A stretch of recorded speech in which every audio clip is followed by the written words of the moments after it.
Good morning. Thanks for joining us. Absolutely. So, tell me your name, please, and age. I'm Chris Stanford. I'm 29 years old. Um, stay here in Arvada, Colorado, Where are you from, Chris? East Coast originally. All right. Pennsylvania to be more specific. Yeah. What was your childhood like? Where were you? How were you raised? Um, Childhood was, I mean, for lack of a better term, I guess you could say sheltered maybe. Um, I had some brothers, some sisters. I was raised by my grandmother, my biological grandmother, and she raised me ever since day one. Um, my biological mother was she was shot and killed whenever I was an early teenager. I didn't know a whole lot of her. Didn't know my father.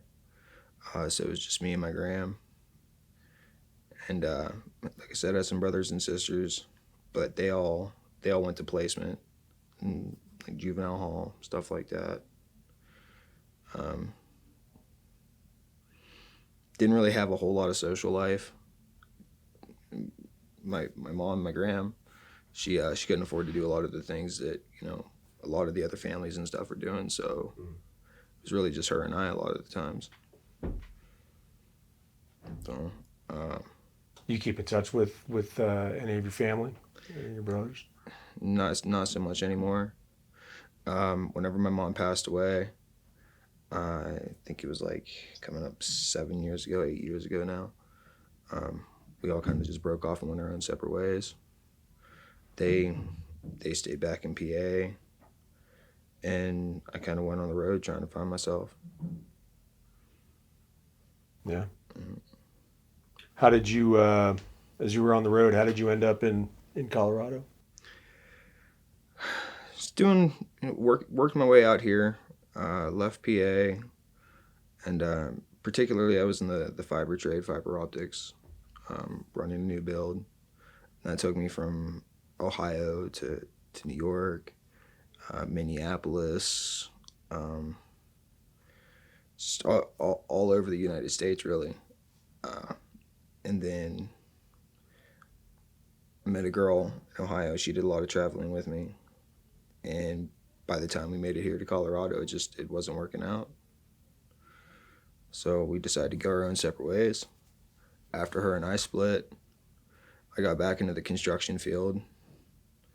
Did that for a couple years, and then started doing started going to school for mechanics. Growing up, I always wanted to be a mechanic, always. So I figured, it's about time that I start chasing my dream, doing what I want to do. Yeah. Did you finish school? Wasn't able to Mechanic school? wasn't able to finish. Um, Transportation was a huge thing. Stable housing was probably the biggest, to be honest with you. Ever since I left home, it was always, well, even growing up, it was always pack and move, pack and move, pack and move. I can't think, except for, back home at mama's, one time I've had a consistent place for more than a year where I didn't have to pack and move. I mean, sometimes it would just be move. Wouldn't even get a chance to pack. So, So, what's your current housing situation here? current housing situation, um, I just, I praise the Lord. I just signed a lease a few weeks ago for uh, a 1 bedroom apartment right here in Arvada. Beautiful location, beautiful amenities, and affordable. Mm-hmm. And it's mine. Like it's nobody else's. Nobody else can tell me to get up and leave or get out or just feel like my present. Like I'm in a place now where I don't feel like my presence is unwelcome because it's my own. You know, and to be honest, I got places like this church, places like Arvada Housing, places and even just beyond the places, but the people involved.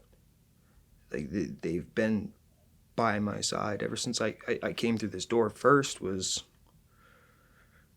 3 years ago, 2 years ago, and I went back out into the city, and I couldn't find any type of comfort that as I did here, you know, and so I felt happy here, I felt comfortable here, and this is where I decided to stick, and just getting involved with the church, getting involved with the people, getting involved with the community, just making my presence known, you know, really kind of, you know, people could see that, hey, like that, you can tell this kid he wants to have a chance. You know, he doesn't want to be that kid no more. He doesn't want to be, you know, out on the streets. He doesn't want to be, you know, in a situation. He doesn't want to be stressed out. He doesn't want to be not sure of whatever's going on.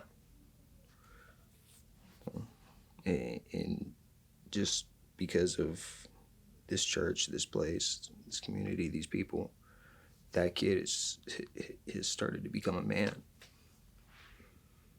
What brought you into Mission Arvada? How did you find out about this place? And 'cause you were homeless at that point. Mm-hmm. How did you find this place? I believe it was another person in the homeless community. If I'm correct, yeah. Whenever I originally like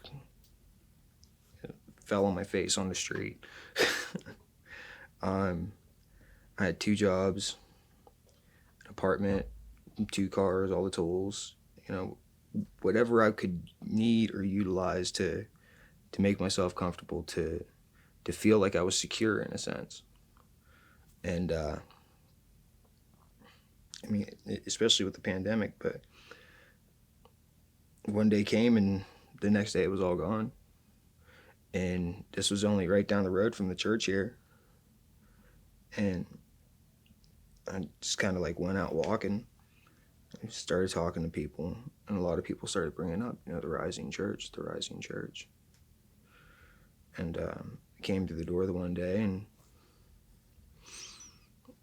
started meeting some of these people, started talking to some of these people, started to relate to a lot of these people, which is something that I had no idea I could do.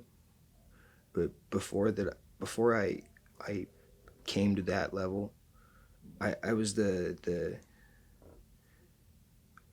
guy that would sit at the stoplight while somebody's holding a sign, thinking, you know, why don't they just go to work? Why don't these people just try and get a job? Why don't these people just not ask for help?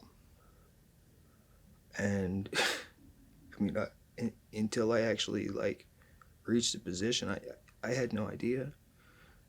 Like, just not only how terrible people could be, but how much good people have in them too. And it's like there's people out here that, you know, they don't want these good things that are right here, right within arm's reach. But then there's the people that, you know, you don't got to worry about them.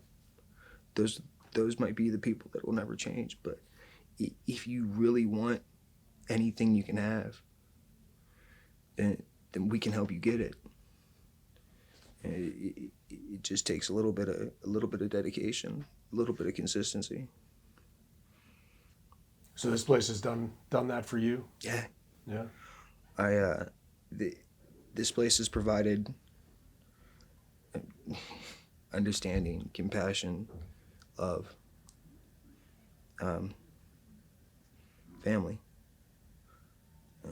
which is, like I said, one thing that kind of, you know, separated once my mom passed away, and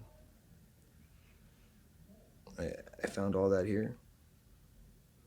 There's a lot of gratitude in that statement, you know, like that you started there with family and love and understanding and so on, you know? I mean, because this place provides other things, right? Material things, clothes and showers and stuff. But you're right, it's that sense of community and belonging that I think is what keep people coming back, you know? I didn't even like think for a second about like the food, the clothing, the day-to-day hygiene needs, you know. It's just that all felt normal, you know.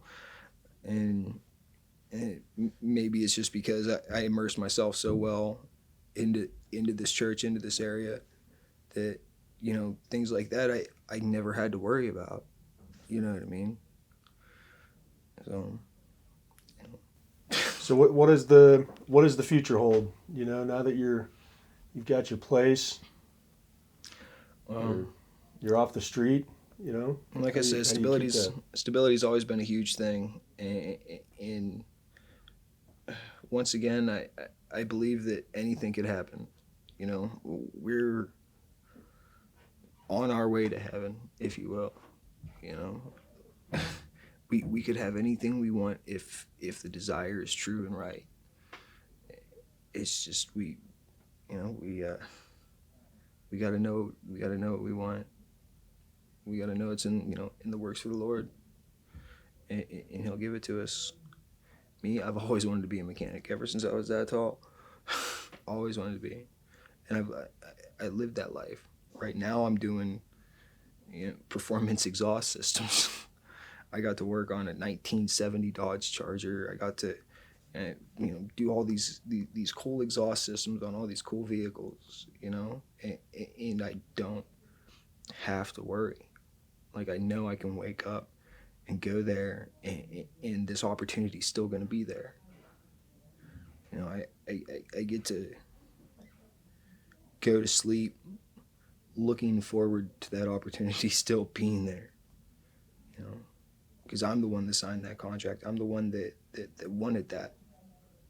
At least while I have my time here on Earth, you know, that's what I wanted to do. Was work on cars.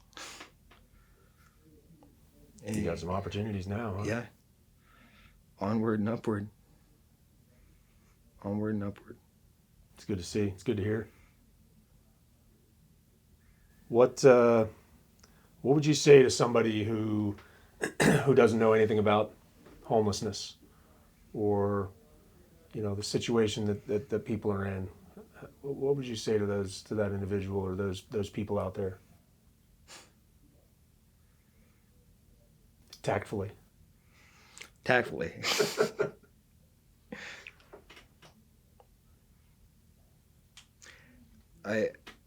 There's a lot of people in the world that kind of hold a dark opinion against people, homeless people, and people struggling, stuff like that. There are people out there that will never know the negative side of that line, that will never understand poverty, will never understand starvation, that will never understand that look that you get just sitting outside of a gas station trying to relax and stay out of the heat or cold or whatever for 5 seconds, being told to leave. There's a lot of people that will never understand that. And the attitude in me wants to say, try it before you buy it. You know what I mean? Like, you have zero ground to hold any opinion until you're in that position. But the other half of me says, they're blessed. Let them be blessed. I'll get mine. I don't wish these kind of situations upon nobody. We're golden rule, trust in the Lord and do good.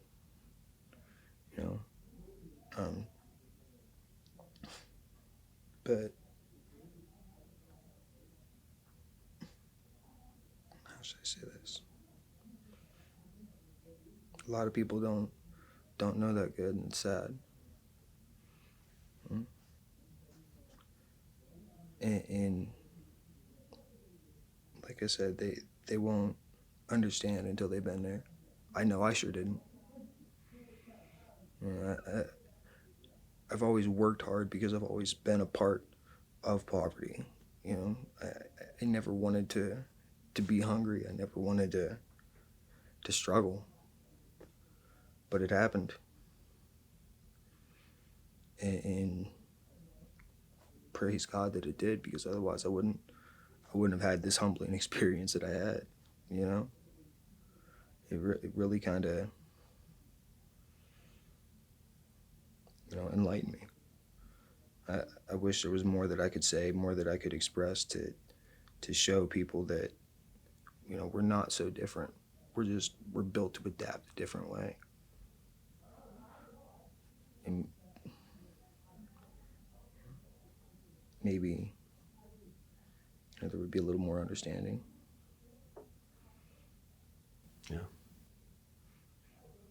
I heard somebody say in a sermon once that the pastor said that we're all one decision or one step away from completely altering our lives in some way, and I think people miss that. I think most people out there don't have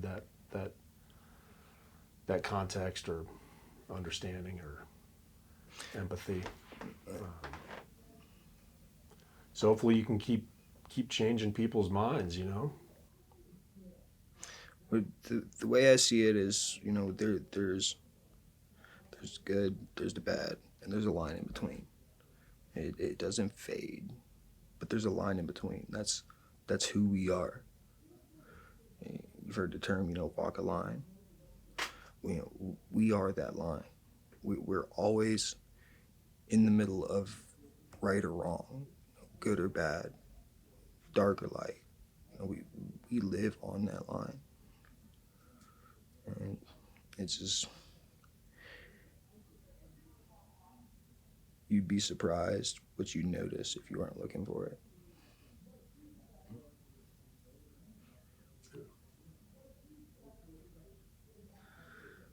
Well, I pray that you just continue pursuing your goals, your dreams, be a mechanic.